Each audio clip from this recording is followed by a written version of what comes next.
Video में आपका स्वागत है।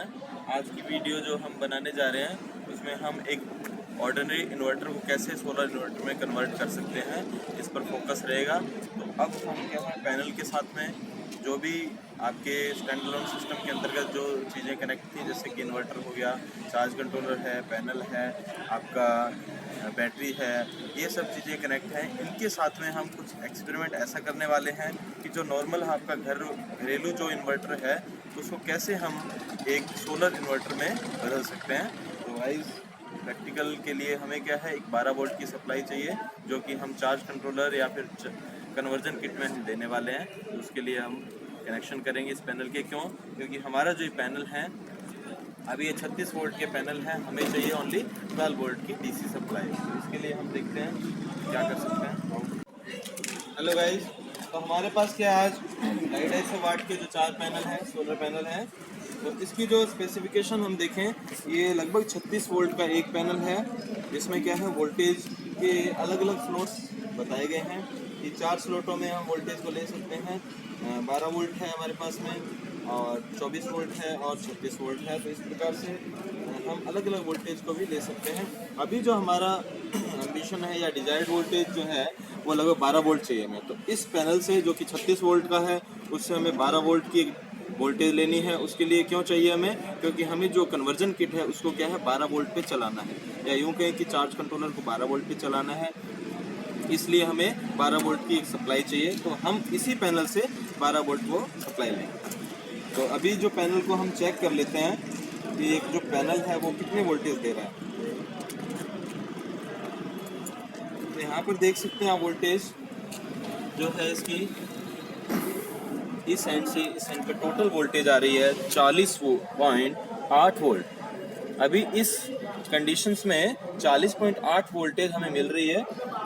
अभी हमको चाहिए कितनी वोल्टेज? 12 वोल्ट। तो 12 वोल्ट के लिए यहाँ पे और भी व्यवस्था है।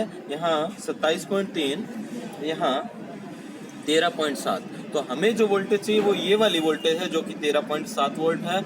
इस वोल्टेज को हमें चार्ज कंट्रोलर में देना है। तो हमें क्या करना है, इसी प्रकार सभी पैनल जो है एक एक करके सभी से 12-12 वोल्ट के लिए सप्लाई लेनी है। यहाँ से हम 12 वोल्ट के लिए सप्लाई लेंगे। यहाँ भी वही वोल्टेज मिल रही है।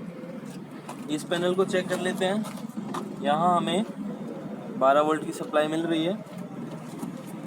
यहाँ भी हम चेक कर सकते हैं 12 वोल्ट के लिए सप्लाई मिल जाएगी। तो हमें इन सभी पैनल के लिए 12-12 वोल्ट की सप्लाई लेनी है, और देन इनको कंबाइन करके यानी पैरेलल कनेक्शन करके हमें 12 वोल्ट की सप्लाई को अपने चार्ज कंट्रोलर के पास में ले जाना है। तो गाइस, कनेक्शन हम करते हैं अभी 12 वोल्ट की सप्लाई के लिए।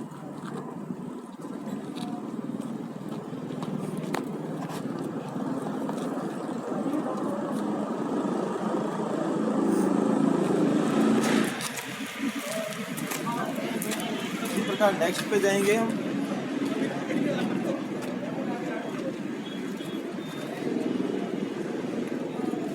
सर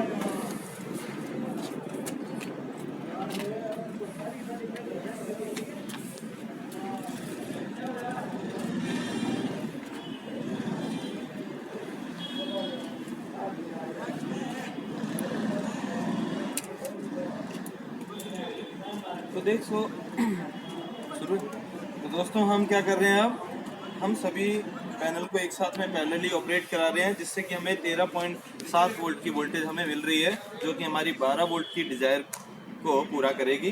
तो अब जो कंबाइन होके हमारे ये मेन केबल में जो कनेक्शन जाने वाले हैं, वहाँ भी वोल्टेज चेक कर लेते हैं कि एक्चुअल में वही वोल्टेज वहाँ मिल रही है या नहीं। तो इसके लिए हम वोल्टेज देखेंगे। तो हमें जो वोल्टेज मिल रही है वो 13.46 वोल्ट की वोल्टेज मिल रही है। तो इस वोल्टेज को हम क्या है डाउन में ले जाएंगे और हमारे इन्वर्टर एंड कंट्रोलर सर्किट के पास में ले जाएंगे। तो अब सो गाइस, हमारे पास इस प्रैक्टिकल करने के लिए जो टूल रिक्वायर्ड है वो पहला आपका conversion kit, inverter, battery, DC load and solar panel से मिलने वाला आउटपुट।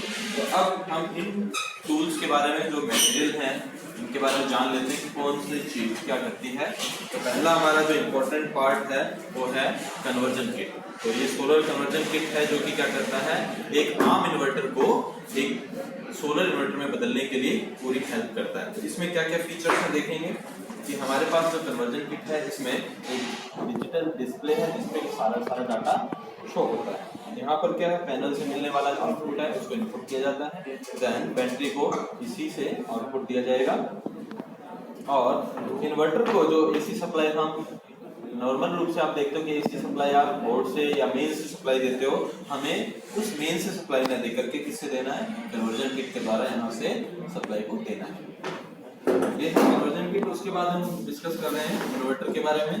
तो इन्वर्टर जो है हमारा ये एक आम इन्वर्टर है, सोलर इन्वर्टर नहीं है ये। तो सोलर आम इन्वर्टर में क्या होता है, फंक्शन जो है एज ए क्या वर्क करता है कि कट आउट जब होता है तो क्या करता है, आपकी जो बैटरी में स्टोर्ड एनर्जी है जो कि डीसी में है उसको एसी में कन्वर्ट कर देता है। और जब कट आउट नहीं है, जब मेन सप्लाई मिल रही है, तब इस इन्वर्टर का फंक्शन ये रहता है कि मेन सप्लाई से जो मिलने वाली एसी है उसको डीसी में चेंज करके बैटरी को चार्ज करना। ठीक है, हमारे पास एक डीसी लोड भी है, तो हम क्या है, एसी सप्लाई मिल रही है कि नहीं इन्वर्टर से या बैटरी से कट आउट के टाइम में डीसी सप्लाई ये देता है या नहीं वो चेक करना है। तो उसके लिए हमारे पास डीसी लोड है। बैटरी जो है, बैटरी हम ले रहे हैं कि आपकी जो सोलर ट्यूबलर बैटरी है, बैटरी हम ट्यूबलर ले रहे हैं क्योंकि जो ट्यूबलर बैटरी है उसकी थोड़ी एफिशिएंसी लेवल है उसका ज्यादा होता है, यानी कि इसमें डीप डिस्चार्जिंग का जो ऑप्शन है वो बेटर होता है। इस वजह से हम क्या है, ट्यूबलर बैटरी को ले रहे हैं। ये बेसिकली जो बैटरी है वो lead acid fluid type battery है। ठीक है, तो बैटरी के बाद में हमारा जाता है कि सोलर से मिलने वाला जो आउटपुट वायर है वो हम ले रहे हैं यहाँ पे। हमारे अभी पैनल हमने कनेक्ट किए हैं, उससे 12 वोल्ट के लिए जो सप्लाई हमने निकाली है उस वोल्टेज को हम यहाँ से चेक करेंगे। ठीक है, कि हमारी जो वोल्टेज थी वो अभी भी नहीं मिल रही है या नहीं। तो 12 वोल्ट की वोल्टेज के लिए हम यहाँ पे कनेक्शन की जो वोल्टेज है वो देख लेते हैं। तो यहाँ पर जो वोल्टेज है वही 13.42 वोल्टेज मिल रही है। कुछ वहां पर जो वोल्टेज मिल रही थी लगभग 13.7 वोल्ट मिल रही थी, अभी जो है 13.4 वोल्ट। रीजन क्या है, क्योंकि वोल्टेज ड्रॉप करा दी इस वायर ने। जो पैनल से हमने वायर यहाँ पे लाए हैं, इस केस में जो कंडक्टर ने वोल्टेज ड्रॉप कराया है, इस वजह से 0.3 वोल्ट का क्या हुआ है, ड्रॉप आउट हो गया, लॉस हो गया। ठीक है, तो फिर भी हमारी जो वोल्टेज है सफिशिएंट है इसके लिए। अब हम कनेक्शन करते हैं कि कैसे एक आम इन्वर्टर को सोलर इन्वर्टर में कैसे बदल सकते हैं। तो सो गाइस, हम एक जो गिवन सर्किट डायग्राम है उसके अकॉर्डिंग कनेक्शन करेंगे। उस सर्किट डायग्राम में कैसे एक बैटरी को कनेक्ट करना है एक इन्वर्टर के साथ में, कैसे एक इन्वर्टर को कनेक्ट करना है एक कन्वर्जन किट के साथ में, और कैसे एक कन्वर्जन किट को एसी सप्लाई से जोड़ना है, और कन्वर्जन किट को कैसे सोलर पैनल और बैटरी के साथ में कनेक्ट करना है। उसके लिए जो हमारा जो सर्किट डायग्राम है, परिपथ आरेख है, उसके अकॉर्डिंग हमें कनेक्शन करने हैं ताकि कोई भी कनेक्शन जो है गलत ना हो और एक्यूरेसी का लेवल है वो मेंटेन रहे। तो हमें अब कनेक्शन करने हैं उसी सर्किट डायग्राम के माध्यम से। तो हम इन सब टूल्स को एक साथ रख के प्रदर्शन करेंगे। हम पैनल का जो पॉजिटिव और नेगेटिव इस कन्वर्जन किट के साथ में कनेक्ट करेंगे, इसी के साथ में बैटरी का पॉजिटिव और नेगेटिव इसके साथ में कनेक्ट करेंगे। तो हम देख लेते हैं, ये बैटरी का पॉजिटिव टर्मिनल है, ये नेगेटिव टर्मिनल है, जिसको हमें कनेक्शन करने हैं इस कन्वर्जन किट के साथ में। इसी प्रकार इन्वर्टर का जो आउटपुट है वो हमें बैटरी को देना है, जिसमें कि डीसी आउटपुट मिल रहा है जो कि एसी को कन्वर्ट करके दे रहा है। तो इसमें ये पॉजिटिव है और ये नेगेटिव वायर है जो कि हमें बैटरी की पॉजिटिव और नेगेटिव वायर के साथ में कनेक्ट करना है। तो इस काम को करने के लिए हम अपने टेक्निकल हेल्पर्स की मदद लेते हैं जो कि कनेक्शन को करेंगे अपने सर्किट डायग्राम के माध्यम से।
देख सकते हैं कि गाइस पैनल के जो आउटपुट के वायर हैं वो इस कन्वर्जन किट के प्लस और नेगेटिव में पैनल का प्लस और नेगेटिव जुड़ चुका है।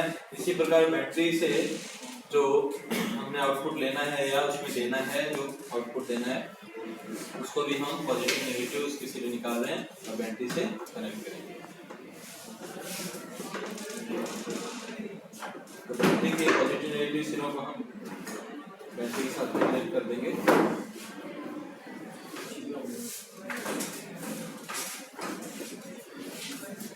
इसी के साथ हम इन्वर्टर के जो पॉजिटिव और नेगेटिव वायर हैं उनको भी साथ में ही कनेक्ट करेंगे।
तो गाइस हम देख सकते हैं हमने इन्वर्टर से जो आउटपुट वायर निकल रहे हैं वो बैटरी के पॉजिटिव और नेगेटिव दोनों से जोड़ दिए हैं। ये नेगेटिव सिरा इसके नेगेटिव वायर से, पॉजिटिव सिरा इन्वर्टर के और कन्वर्जन किट के पॉजिटिव नेगेटिव से जुड़ चुके हैं। ठीक है, अब इसके बाद में हमें जो इन्वर्टर को सप्लाई देना है उसके लिए हम क्या करेंगे, जो आपके कन्वर्जन किट में एसी सप्लाई का ऑप्शन है उसके द्वारा इसको कनेक्ट करेंगे। एसी सप्लाई कनेक्ट करने के लिए क्या करेंगे, जो इन्वर्टर की वायर है मेंस के लिए जोड़ने के लिए है उसमें हम इसको जोड़ेंगे। यहाँ से हम इसको एसी सप्लाई दे सकते हैं। इसमें कुछ और ऑप्शन है, हमारी जो बैटरी है ट्यूबलर बैटरी है उसके लिए हम ट्यूबलर से सेट करेंगे और चार्जर के द्वारा इसको कनेक्ट करेंगे। अब कन्वर्जन किट को हमें एसी सप्लाई देनी है, तो हमारे मेन बोर्ड है उसके द्वारा एसी सप्लाई देंगे। तो अभी अब इससे जुड़ा हुआ नहीं है, अभी ऑन नहीं है, इस कंडीशन में ये एज ए यूपीएस वर्क कर रहा है। इस बैटरी से डीसी सप्लाई लेके यहाँ एसी सप्लाई मिल रहा है। तो हम देखेंगे कि एसी सप्लाई अभी दे रहा है या नहीं। अभी इस हालत में एसी सप्लाई दे रहा है या नहीं, इस हेतु हम इन्वर्टर के जो आउटपुट टर्मिनल है जहाँ एसी सप्लाई मिलनी है उससे लोड कनेक्ट करेंगे।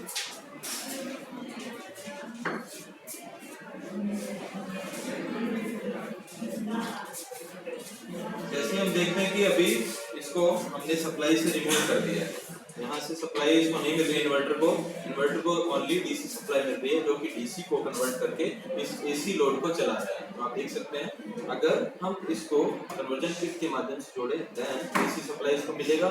और ये कब काम करेगा और कैसे काम करता है उसको भी हम डिस्कस कर लेते हैं। जब इसको सोलर एनर्जी मिल रही है, जब इस कन्वर्जन किट में सोलर एनर्जी मिलती है तो इसको बैटरी से चार्ज करता है। In the absence of solar energy, जबकि दिन का समय खत्म हो चुका होता है यानी रात्रिकालीन समय है, ऐसी कंडीशन में सोलर आउटपुट नहीं मिल पाता है, तब उस कंडीशन में बैटरी को चार्ज करने के लिए जो इन्वर्टर है वो सीधा मेन से जुड़ जाता है और मेन से एसी सप्लाई को लेकर के बैटरी को चार्ज करता है। जैसे ही आपकी मेंस डिस्कनेक्ट उस कंडीशन में होगा जबकि पुनः सोलर एनर्जी मिलनी शुरू हो जाएगी, यानी दोबारा दिन की शुरुआत हो जाएगी तो हमें सोलर एनर्जी मिलना शुरुआत हो जाएगी। और इसके साथ में जो इन्वर्टर है वो इस मेन सप्लाई को नहीं लेकर के किससे जुड़ेगा, सोलर एनर्जी से बैटरी को चार्ज होने देगा। ठीक है, तो अभी हम क्या है इस इन्वर्टर को हम जोड़ लेते हैं कन्वर्जन किट के साथ में, और इसको AC सप्लाई हम देंगे। दोस्तों अभी जो इन्वर्टर था आम यूपीएस की तरह वर्क कर रहा था, बैटरी से सप्लाई लेके AC सप्लाई दे रहा था, लेकिन अभी हमने क्या है इसको इस कन्वर्जन किट के साथ में जोड़ दिया है। और कन्वर्जन किट के साथ में जैसे ही जोड़ते हैं हम देख सकते हैं मेन सप्लाई इसको मिलने शुरू हो गई, मेन से जुड़ गया है और बैटरी को ये चार्ज।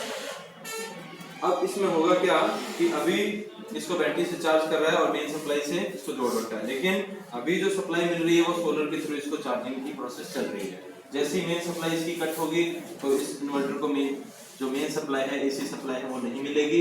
ऐसी कंडीशन में क्या होगा, आपका जो सोलर है वो वर्क करेगा।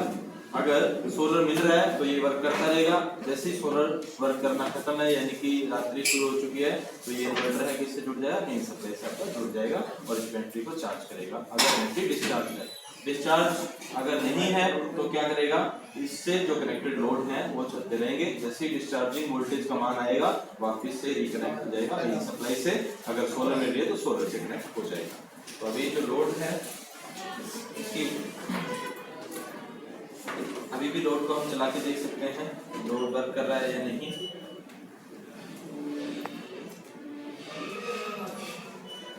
तो देख सकते हो हमारा जो AC लोड है पूरी तरह से वर्क कर रहा है इस इन्वर्टर सिस्टम पे। अभी वापस से हम देखते हैं इन्वर्टर को अगर हटाते हैं तो भी हमारा लोड काम करेगा। ठीक है, तो डिकनेक्ट कर सकते हैं इसको पुनः और जुड़ा हुआ और ये वापस से मेन सप्लाई पे जुड़